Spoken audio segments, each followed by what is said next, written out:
you for tuning in to rockingforchrist.com. We're sitting with Chasen from Chasen. So Chase, how are you doing tonight? I'm good. Did you enjoy the show? It was amazing. It was a very, very good show. I loved it. It's a very... I can tell the only place my plans have led me is right where I fell. I'm overboard, too far from shore, cast away, trying to make it home. I catch my breath to save myself, but I can't. Chase, tell me kind of your start into all of this. What kind of got you into this? Well, just being at church. My dad was a youth pastor. He also was a musician, and I played drums in that band for many years as a teenager. And just, I don't know, the calling of it's time for you to step up and for you to lead people into, I don't know, closer to Christ through music, you know. So I always feel like I had the calling to just take that step and lead, you know, lead others. So that's why I went from drums to up front, because it wasn't like, at first I was like, I have no idea what I'm doing, but let's just see what happens. So music's just always kind of been a part of your life? Oh yeah, from the very get-go. Yeah. Awesome stuff, man. But I can't. In my sight, you were just in time. I feel you now. Where did you get the idea for all of that? That's one of my favorite songs by you guys. So On and On was one of the first co-writes that I ever written with anybody, and it was just at a time that as a country and as a I guess as a nation, we just needed an anthem. You know, I believe that there's a lot of people out there that love Jesus wholeheartedly, and but times get tough when financial problems happen. Things get rocky, you know.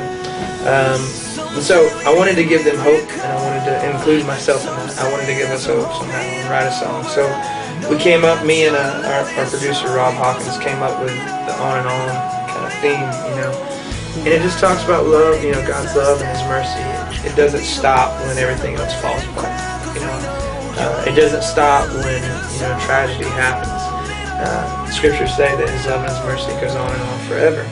And so I guess it's just an anthem for those who feel that tragedy has hit them and feel that you know, they're either A, all alone, or B, they just need something like an uplift or something, you know. And then hopefully the chorus does what I wanted it to do and gets caught in your head, you know, and it does make you sing out, and it does make you you know, keep singing that song for 3 weeks, you know, that kind of thing. Had a #1 single before, but whenever that song went to #1, what was the feeling of that, to know that, you know, there was that many people that were buying into your music, buying into your ministry, and really just loving what you guys had to say? It was #1 not just for a week. It was #1 for 7 weeks, and I'm still just in awe. Because what happened in my life when that went #1 was just so humbling that I'm not one for anything to go to my head or anything like any of this to go to my head, but that was one time that I said, you know what, that's God, you allowed me to use my voice, and you put those words in my head, and you've allowed me to grow your kingdom, and to hear thousands and thousands of people, you know, catch on to that. And just like I said, you know, they sing the song loud, you know, in concerts and stuff like that. You know, it's just unbelievable. And when it went #1, I said, wow, this thing's really going. You know, God, you're really doing something here, and I'm just honored to be. We'll be the voice in the blaring crowd, 'cause we know your love will lead us home. It goes on and on and on and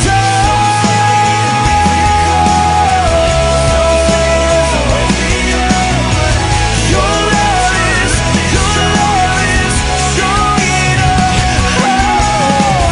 Your love is What are we expecting any new music from you guys anytime soon? Yeah, we've already got about 15, 16 songs for the new record. It'll be out sometime next year. That's cool. I don't want to put a season on it because I don't know. Things can always happen. Yeah, but you know, we've got some really cool ones. And one of my favorites is My Hope is what it's called.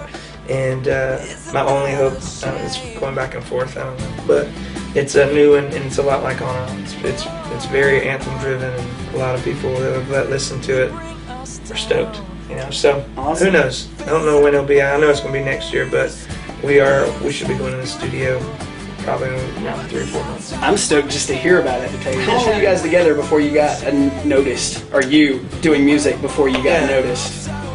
I've been doing this whole ordeal music for about 9 years. It was the band. The rest of the guys have been with me for 6.5 of those years. It wasn't until probably 4 years ago. 4 years ago that Crazy Beautiful came out. And, I don't know, people just grabbed onto that song and took off with it. And it went way up on the charts, and people started noticing us. And I don't know, so about 4 years ago. That's always the one that whenever I tell people that you guys did that song, that's always, if they don't catch Castaway or On and On, they always catch Crazy Beautiful. You have no idea how many times I've said Crazy Beautiful and they bust out in the song. So that's what's sad definitely... is we for a while there, because it's so old. I mean, I wrote that a long time ago.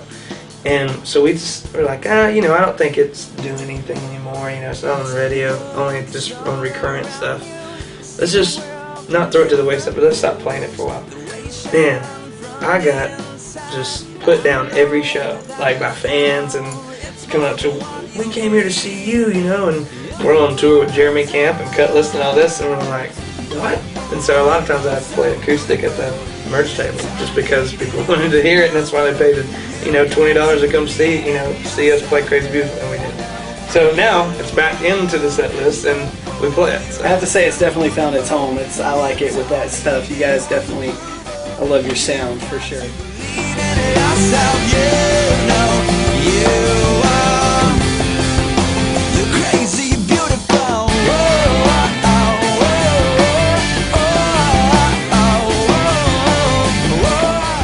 So now this is going to be the last thing that we get you to do here. If you can tell the people watching one thing that your CD, the message you're trying to come across with in your CD, if you can convey that to them in a small amount of time, sure.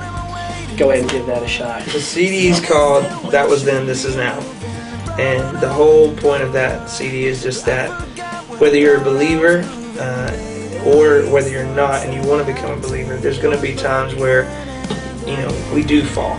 We do fall behind, and we don't honor Christ the way that we should. And you're tired of the way that you are. You're just stagnant.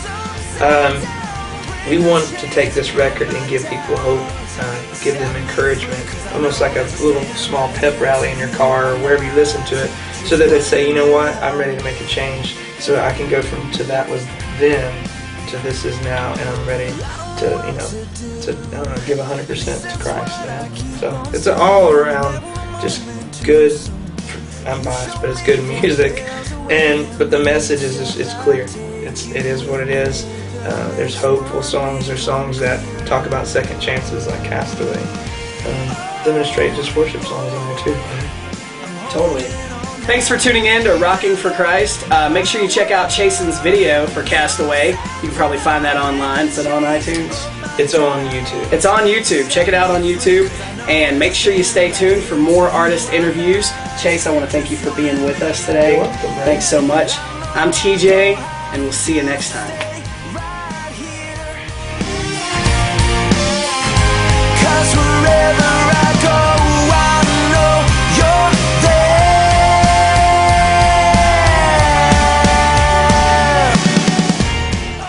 Hey everybody, this is Chase from the band Chasen. I want to thank you for coming to the site Rocking for Christ. I support these guys. I really believe in them. So tell everybody about this site. More importantly, tell somebody about Jesus. Thanks for stopping by.